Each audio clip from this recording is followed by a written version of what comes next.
परम पूज्य आर्यिका 105 श्री गरिमामती माताजी एवं गंभीरमती माताजी सत्संग के पावन सानिध्य में दिनांक 1 फरवरी 2026 रविवार को प्रातःकाल सोनापुर स्थित सूर्य विलास साइट पर श्रीजी का विशेष महाअभिषेक एवं शांतिधारा श्रद्धा एवं भक्ति भाव के साथ संपन्न हुई। इस पावन अवसर पर विख्यात मती माताजी ने अपने मुखारविंद से मंत्रोच्चारण करते हुए स्वयं शांतिधारा करवाई, जिससे संपूर्ण वातावरण पावन, शांत एवं भक्तिमय हो गया। उपस्थित समस्त भक्तगण भगवान की भक्ति में लीन नजर आ रहे थे तथा शांत वातावरण में मंत्रों की मधुर गूंज निरंतर सुनाई दे रही थी।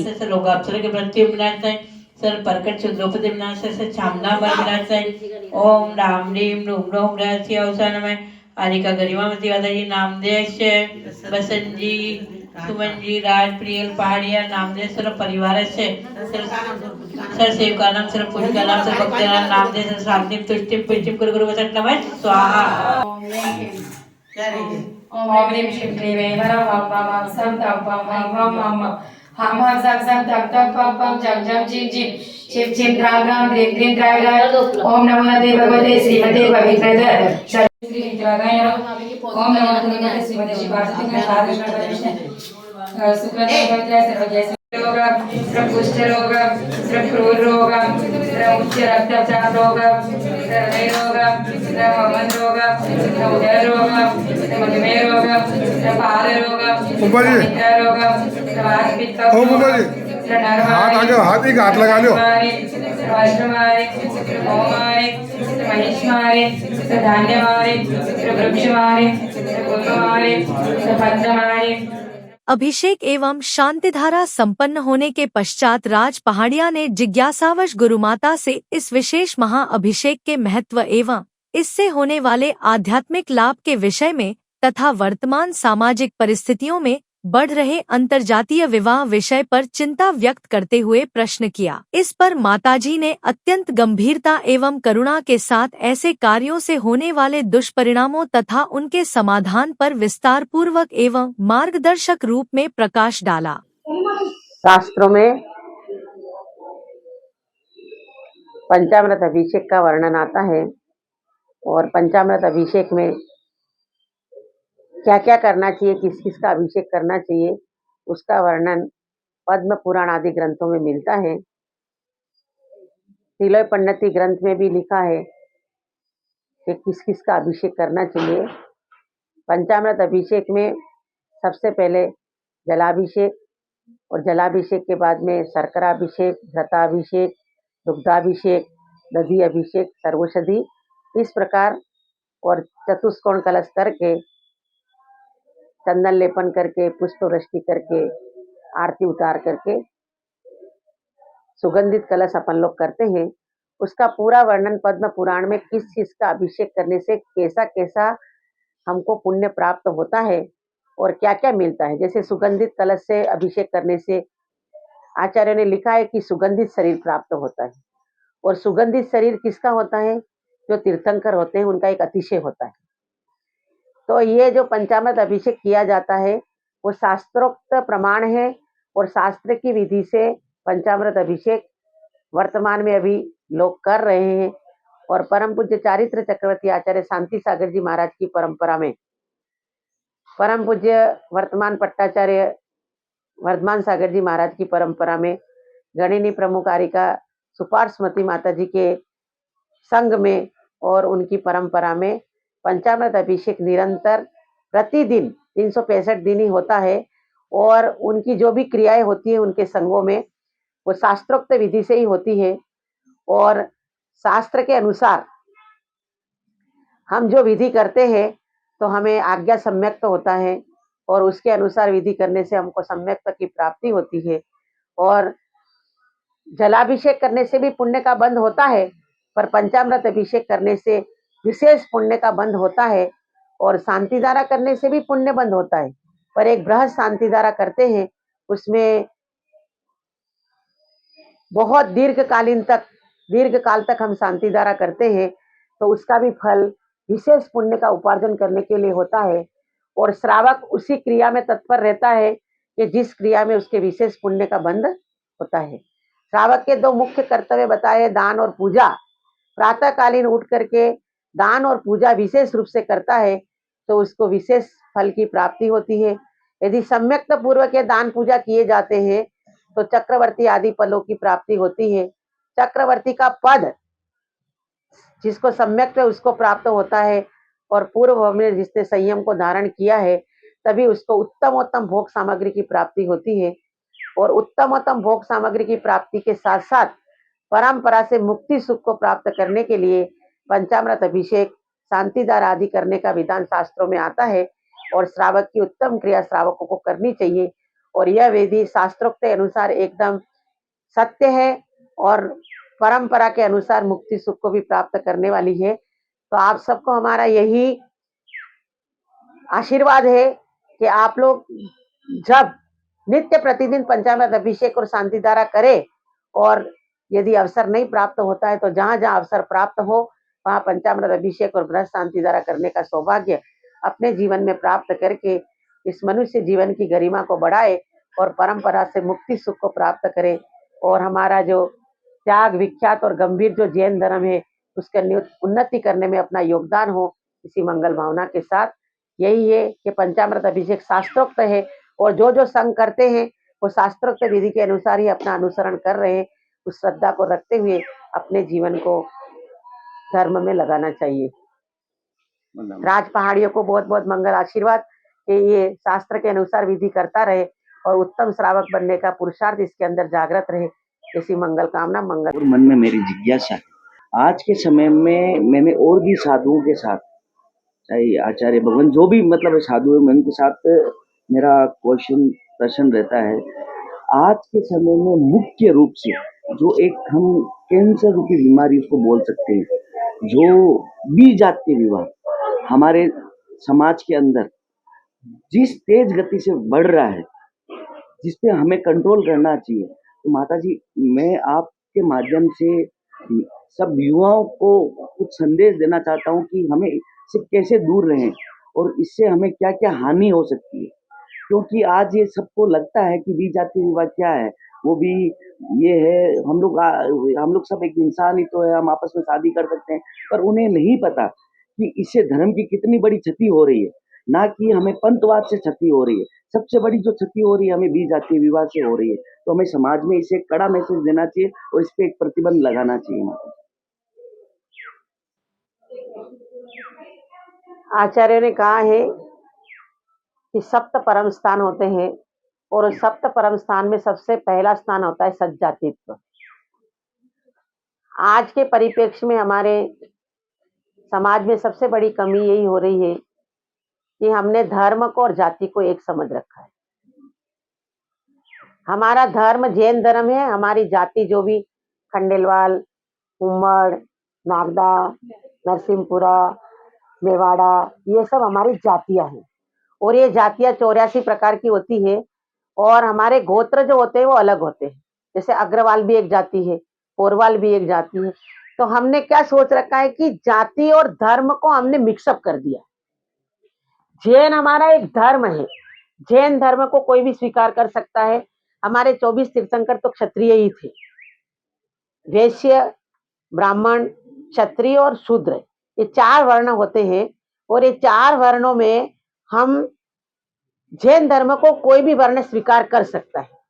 पर जो विवाह संबंध है उसको आज हम सब लोगों ने, हमारी युवा पीढ़ी ने खास समझ करके ये समझ रखा है कि जो शादी करना है एक हमारा मनोरंजन का साधन है और एक हमारे पंचेंद्रिय विषयों की पूर्णता के लिए शादी की जाती है, विवाह की जाता है।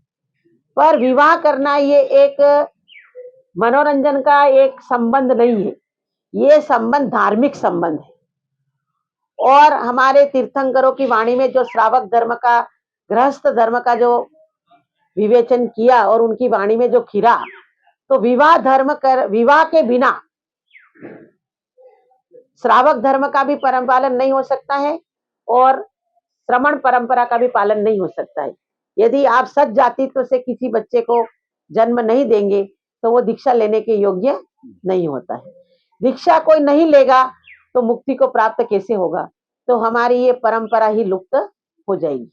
और एक विवाह जो संबंध है वो आजकल की पीढ़ी को समझ में नहीं आता है, और ये इंग्लिश में बोले तो लव मैरिज, वो कर करके एक लड़की और एक लड़का का संबंध तो हो जाता है, पर एक विवाह ऐसा एक संबंध नहीं है जो दो व्यक्तियों का है, ये दो परिवारों का संबंध है, दो परिवारों का मिलन है और पूरी समाज का एक मिलन होता है।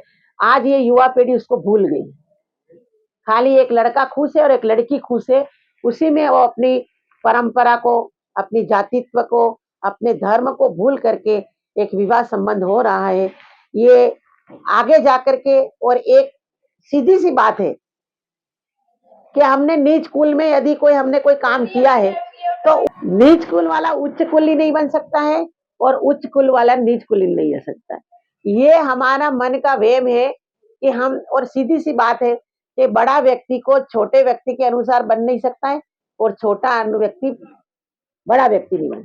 इसलिए हमारे सुपार्श्वती माता जी कहते थे कि वर्तमान का खान पान बिगड़ गया, जिसका खानदान बिगड़ गया और जिसका खान पान बिगड़ गया उसका सब कुछ बिगड़ गया। और आजकल के सुपार्श्वती माता जी हमेशा कहते थे कि जैसे पिए पानी ऐसा बोले वाणी, और जैसा खाए अन्न वैसा होए मन। तो ये हमारा वर्तमान कालीन परिप्रेक्ष्य में ये सब बिगड़ा हुआ है, इसलिए हमारा खानदान भी बिगड़ गया है। तो युवा पीढ़ी को यही हमारा संदेश है कि अपनी जाति में शादी करने से हमारा सज्जातित्व बना रहेगा, और सज्जातित्व बना रहेगा तो हमको परंपरा से मोक्ष और स्वर्ग सुख की भी प्राप्ति होगी। तो आप सबको हमारा यही कहना है कि आप अपना खानदान और अपनी वाणी और अपना खान पान को शुद्ध रखे, जिससे हमारी खानदान भी शुद्ध रहे और हमारा जैन धर्म भी सुरक्षित रहेगा। तो पंचम काल में अंत तक हमारा जैन धर्म निरंतर चलता रहेगा। तो यही कहना है राज भैया, यही कहना है कि अपने में जो भी आपके संपर्क में आते हैं, आपके जो मित्र गण हैं, आपके जो परिवारजन हैं, अपने जो बच्चे हैं, उनको आप यही संस्कार डालें कि हमारा खानदान शुद्ध रहे, हमारी वाणी शुद्ध रहे, हम पानी शुद्ध पिए, आज हम खाना शुद्ध खाए तो हमारा सब कुछ शुद्ध रहेगा। इसलिए सबसे पहले हमारे खान पान पे हमारा ध्यान देना चाहिए, जो आज बहुत बिगड़ गया है और उसको थोड़ा सा शुद्ध करने की जरूरत है।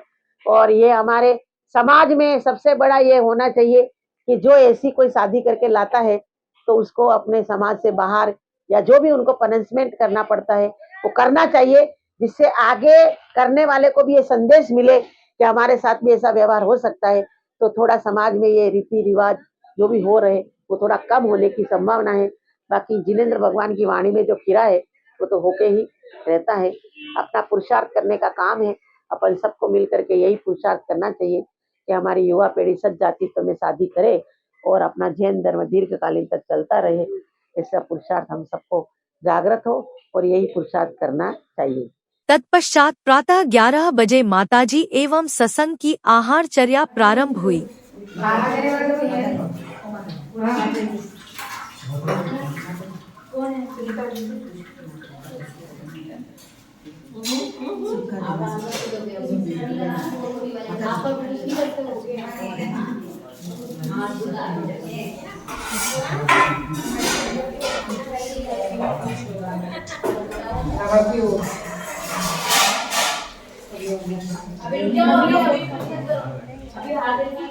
आहारचर्या संपन्न होने के पश्चात अपराह्न 2 बजे माताजी सत्संग का मंगल विहार प्रारंभ हुआ। विहार के अवसर पर बड़ी संख्या में श्रद्धालुओं की उपस्थिति रही। माताजी ने समस्त भक्तों को मंगल आशीर्वाद प्रदान किया तथा अपराह्न 2:15 पर सूर्य विलास साइट से प्रस्थान किया।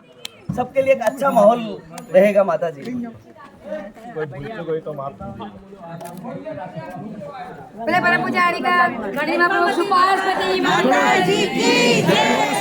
इस अवसर पर संपूर्ण वातावरण जयकारों एवं भक्ति उद्घोषों से गुंजायमान हो उठा और इसी के साथ माताजी सत्संग का विहार काफिला अपने गंतव्य पथ की ओर अग्रसर हुआ।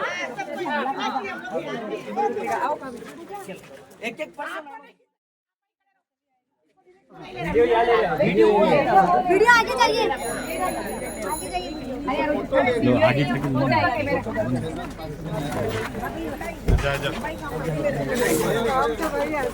थोड़ी ना हो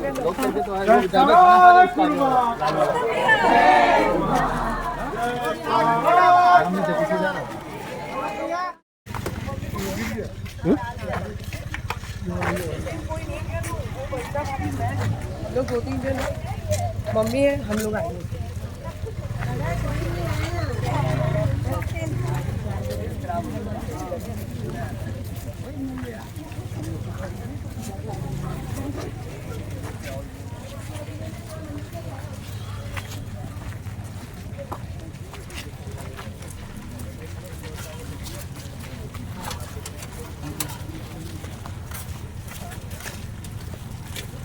अपने का थोड़ा योगदान हो जाता है लोग सबका योगदान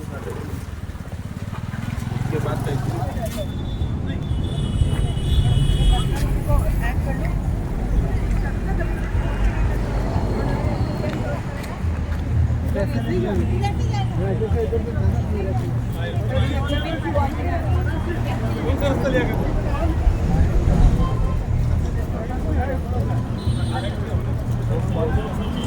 एकदम नॉलेज में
जय जय गुरु माता जय जय जय जय